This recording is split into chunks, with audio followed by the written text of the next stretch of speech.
आकाशवाणी छत्रपती संभाजीनगर केंद्र. ध्वनिचित्र.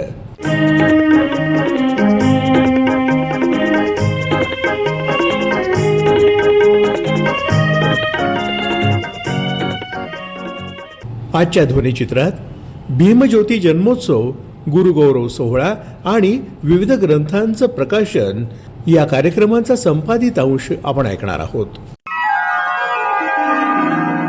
भारतरत्न डॉक्टर बाबासाहेब आंबेडकर जयंती निमित्तानं छत्रपती संभाजीनगर इथं मराठवाडा शिवप्रेमी वकील संघातर्फे गेल्या आठवड्यात भीम जन्मोत्सव साजरा करण्यात आला.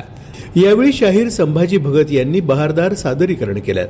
राष्ट्रवादी काँग्रेस शरदचंद्र पवार पक्षाचे आमदार रोहित पवार यांनी या कार्यक्रमात मार्गदर्शन केलं. ते म्हणाले, सातत्याने गेले 5 वर्ष भीम ज्योती जन्मोत्सव हा जो कार्यक्रम या ठिकाणी घेतला जातो, त्या कार्यक्रमासाठी दरवर्षी समाजासाठी व समाजामध्ये चांगले काम करणारे अनेक मान्यवर, वक्ते, कलाकार, सामाजिक कार्यकर्ते या कार्यक्रमाला येत असतात. संभाजी भाऊ भगत, तुम्ही आमच्याजवळ बसला एवढं त्याचं टेन्शन तुम्ही त्या ठिकाणी घेऊ नका. सामान्य लोक तुम्हाला ट्रोल करणार नाही, पण कारवाई मात्र त्या ठिकाणी कदाचित होऊ शकते याची काळजी त्या ठिकाणी आपल्याला घ्यावी लागते.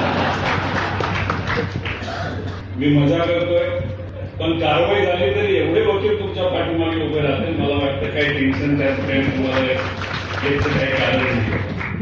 त्याच्याचबरोबर कालची मॅच जर तुम्ही बघितली असेल तर त्या मॅच मध्ये सुरेश नावाचा एक खेळाडू मध्येच येतो आणि फटकेबाजी करून जातो, असं आता ज्यांनी भाषण केलं असे ॲडव्होकेट भोसले साहेब. सुरुवातीला मी मनापासून आपल्या सर्वांना गांधी सूर्य महात्मा फुले यांच्या जयंतीनिमित्त शुभेच्छा देतो. 2 दिवसानंतर विश्वरत्न डॉक्टर बाबासाहेब आंबेडकरांची पण जयंती आहे. त्या जयंतीनिमित्त सुद्धा मी आपल्या सर्वांना मनापासून शुभेच्छा देतो. मग काही लोकांची भाषणं मी तिथं ऐकत होतो. वकिलांचं काही कळत नाही. इथं आले म्हणाले भाषण काय आम्हाला जमत नाही, पण जसं जजच्या समोर एक क्लायंट म्हणून आम्हाला काहीच कळत नाही काय बोलतात, पण इथं मात्र स्पष्टपणे विचाराची भूमिका मांडत असताना फार मनापासून मला आवडलं. दत्ताभाऊ 2दा बोलून गेले की मी तयारी केली नाही. एकदा बोलले असते तर ठीक आहे, पण 2दा बोलले म्हणून शंका घ्यावी लागते. त्यांचे भाषण हे मला आवडलं, पण स्पष्टपणे या ठिकाणी मी सांगतो, नक्कीच वेळ काळ बदलणार आहे. कोणाला राज्यसभाची उमेदवारी द्यायची, कोणाला एमएलसी बनवायचं याचा अधिकार हा नक्कीच आम्हाला येणार आहे. पण कदाचित तुम्हाला आवडणार नाही. ज्या 3 लोकांची नावं तुम्ही घेतली त्यांना अजिबात आम्ही त्या ठिकाणी चर्चा नाही. कारण त्याची नुसती चर्चा झाली तरी लोक आम्हाला काय काय बोलतील याचा अंदाज नक्कीच त्या ठिकाणी आम्हाला सर्वांना आहे. खरं तरी संकल्पना फार सुंदर. त्याच्यामध्ये भीम ज्योती उत्सव या ठिकाणी तुम्ही साजरा करता. बऱ्याच ठिकाणी डीजे वापरले जातात. सुरुवातीला चांगली गाणी लावतात आणि नंतर जी गाणी वाजायला लागतात ती ऐकू सुद्धा शकत नाही अशी परिस्थिती असते. मुलं असतात, महिला असतात, सर्वजण एकत्रित येतात, जयंतीनिमित्त वंदन करतात. त्यानंतर काही लोक आपापल्या कामाला निघून जातात आणि नंतर युवा वर्ग डीजे समोर काय काय पद्धतीने त्या ठिकाणी डान्स करतात. फार गलिच्छ लेवलची गाणी त्या ठिकाणी लावली जाते. त्यामुळे तुम्ही हा जो उत्सव इथं साजरा करत आहात, खरंच त्याचा फायदा हा समाज सुधारण्यासाठी झाल्याशिवाय राहणार नाही. ज्येष्ठ समीक्षक डॉक्टर सुधीर रसाळ यांचा गुरुगौरव सोहळा रविवारी पार पडला. त्यांचे शिष्य ज्येष्ठ कवी इंद्रजित भालेराव यांनी सुधीर रसाळ यांच्यावर लिहिलेलं ऊब ही महितली या पुस्तकाचं प्रकाशन यावेळी करण्यात आलं. प्राध्यापक डॉक्टर कैलास आंबुरे यांनी यावेळी आपलं मनोगत या शब्दात व्यक्त केलं. ते म्हणाले, खरं तर फार वातानुकूलित असला तरी मला प्रचंड उबगते.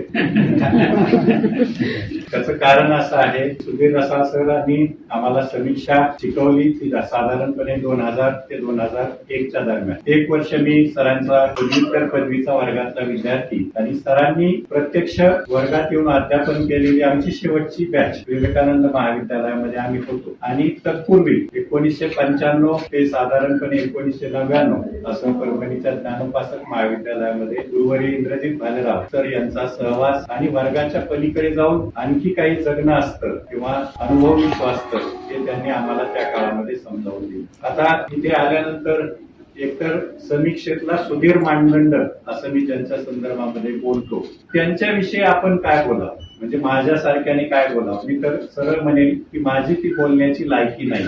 आणि भालेराव सर असं म्हणाले की रसाळ सरांविषयी बोलायचंय. दुसरी गोष्ट अशी आहे, भालेराव सरांविषयी तरी काय बोलावं, म्हणजे महाराष्ट्राला नव्हे तर भारतामध्ये अशी दोन व्यक्तिमत्व आहेत आणि त्या व्यक्तिमत्वांच्या संदर्भामध्ये नेमकेपणाने मी काय बोलावं असा माझ्यासमोर एक प्रश्न आहे.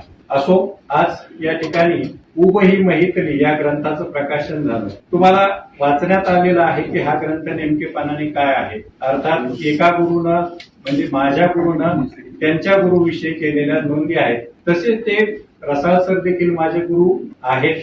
आपल्याकडे समीक्षा हा जो प्रकार आहे त्या प्रकाराच्या संदर्भामध्ये सांगायचं झालं तर हा थँकलेस जॉब आहे. म्हणजे तुम्ही आयुष्यभर निष्ठेनं एखाद्या विषयाला वाहून घ्यायचं, विविध ग्रंथांची समीक्षा करायची, मग ती उपयोजित समीक्षा असेल किंवा सैद्धांतिक समीक्षा असेल. इंद्रजित भालेरावांना पदव्युत्तर पदवीचं शिक्षण घेत असताना कविता संग्रह प्रकाशित होतो आणि त्यानंतर तात्काळ लोकप्रियता मिळते. आणि रसाळ सरांचा कविता आणि प्रतिमा हा ग्रंथ प्रकाशित होऊन आज 40 वर्ष उलटून गेली. 2024 मध्ये रसाळ सरांना साहित्य अकादमीचा समीक्षेच्या संदर्भातला पुरस्कार जाहीर होतो. ही मला वाटतं विचार करण्यासारखी गोष्ट आहे. वसू पाटील यांना साहित्य अकादमीचा पुरस्कार जाहीर झाला होता आणि पुरस्कार जाहीर झाल्यानंतर पुरस्काराचं वितरण झालं. वितरण झाल्यानंतर त्यांना एके ठिकाणी मुलाखतीमध्ये प्रश्न विचारण्यात आला की सर, तुम्हाला साहित्य अकादमीचा पुरस्कार मिळण्यासाठी उशीर झाला आहे असं वाटतं का. यावरती वसू पाटील अर्थात तेही समीक्षकच त्यांनी उत्तर दिलं की मी पुरस्कार स्वीकारण्यासाठी ज्या ठिकाणी गेलो होतो दिल्लीमध्ये, तिथे भारतातील अनेक नामवंत साहित्यिक समीक्षक आलेले आणि त्या सर्वांमध्ये मी म्हातारा होतो. ते वसू पाटलांचं उत्तर. त्या संदर्भामध्ये मी फार काही बोलणार नाही, परंतु उप ही महितली हा जो ग्रंथ आहे त्या ग्रंथाच्या संदर्भामध्ये आणि त्यासोबत भालेराव सर असतील, रसाळ सर असतील, या दोघांचंही जे व्यक्तिमत्व या ग्रंथाच्या माध्यमातून येतं. उप ही महितली ही कविता जी आहे ती मर्ढेकरांची आहे याविषयी सांगून झालेला आहे. मर्ढेकरांच्या ओळी, कवितेच्या ओळी देखील सर्वांना ज्ञात आहे. आता इथे जर तुम्ही पाहिलं तर तुमच्या असं लक्षात येतं की ऊब हा जो शब्द आहे तो मायेची ऊब या दृष्टिकोनातून आपण घेतो. पण दुसरीकडे जे पक्षी आपल्याकडे अंडी घालतात किंवा जे प्राणी आपल्याकडे अंडी घालतात, ती अंडी दिल्यानंतर त्या अंडीतनं नवीन जीव जन्माला यायचा असेल तर त्या ठिकाणी अंडी उबवणं असं आपण म्हणतो. म्हणजेच या ठिकाणी ऊब हा शब्द सर्जनाचं देखील प्रतीक आहे.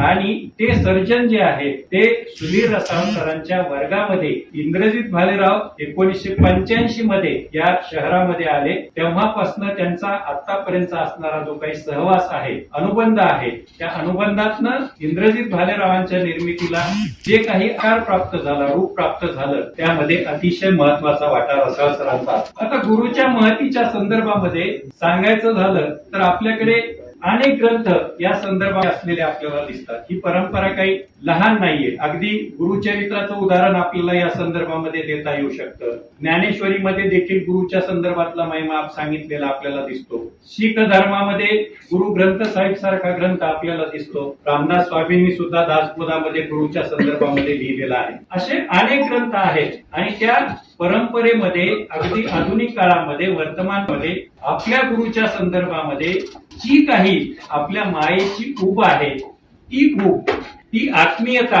आंतरिक उमाळा ज्याला आपण म्हणू शकतो, ते त्या ग्रंथातनं भालेराव सरांनी व्यक्त केलेलं आपल्याला दिसतं. वास्तुविशारद डॉक्टर अनिरुद्ध नाईक यांचं लिंबावरचे पूर्वज तसंच करोल मावशी आणि इतर कथा या 2 पुस्तकांचं गेल्या आठवड्यात प्रकाशन करण्यात आलं.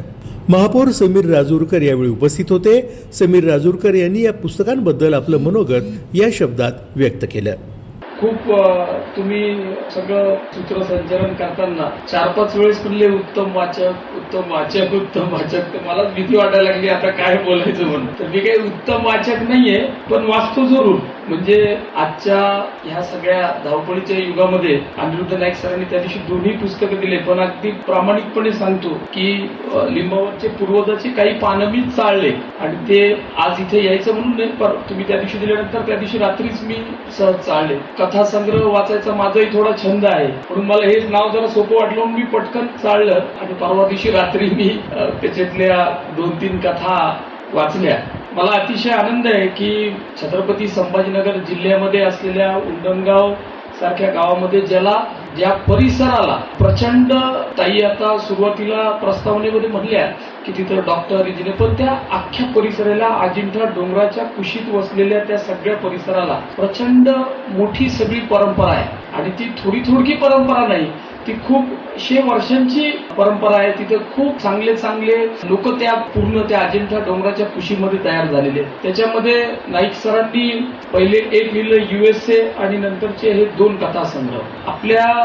मी साकेत प्रकाशनला जेव्हा जातो तेव्हा मुलाटे सर 80% पुस्तकं, म्हणजे मी साकेत भांडला कायम सांगतो की तू 80% ते ट्रान्सलेटेड पुस्तकं आणतच जाऊ नको. तू ते ट्रान्सलेटेड पुस्तकं आमच्या काहीच कामाचे नाही, ते आम्हाला ट्रान्सलेशन केलेलं शब्दरचना कधीही पूर्णतः त्या भाषेमध्ये ट्रान्सलेट होते याच्यावरती तुम्ही अधिकारी 2 जण आणि तुम्ही पण आहेत, पण माझा काही त्याच्यावरती विश्वास नाही. मी खूप पुस्तकं वाचताना ट्रान्सलेटेड, मला काही त्याच्यातले शब्द काही जमले नाही, पण मूळ मराठी साहित्यामध्ये लिहिलेले सगळे कथासंग्रह, त्या कथासंग्रह वाचून त्या लेखकाची कल्पकता, त्यांना ते विचार कसे सुचले असतील आणि त्या कथा कशा सुचल्या असतील. छोट्या कथा सुद्धा सुचताना आम्ही आमच्यासारखे राजकारणी जे समाजामध्ये खूप वृक्ष समजले जातात, म्हणजे धावपळीत येतात, धावपळीत जातात.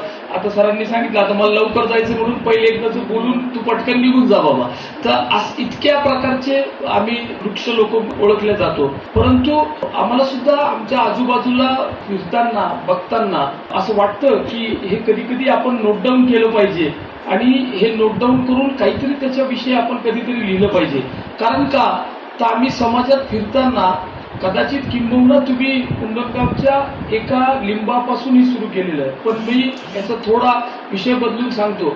इथं पडेगावला शेळी मेंढी पालन केंद्र आहे, त्याच्या पाठीमागं 4 वेड्या तरुणांनी, त्याच्यातले एक प्रशांत गिरे म्हणून आहे, त्यांनी झाडाचा विषय लिंबाचा निघाला आणि पिंपळाचा निघाला आणि ग्रामपंचायतीने ते तोडले.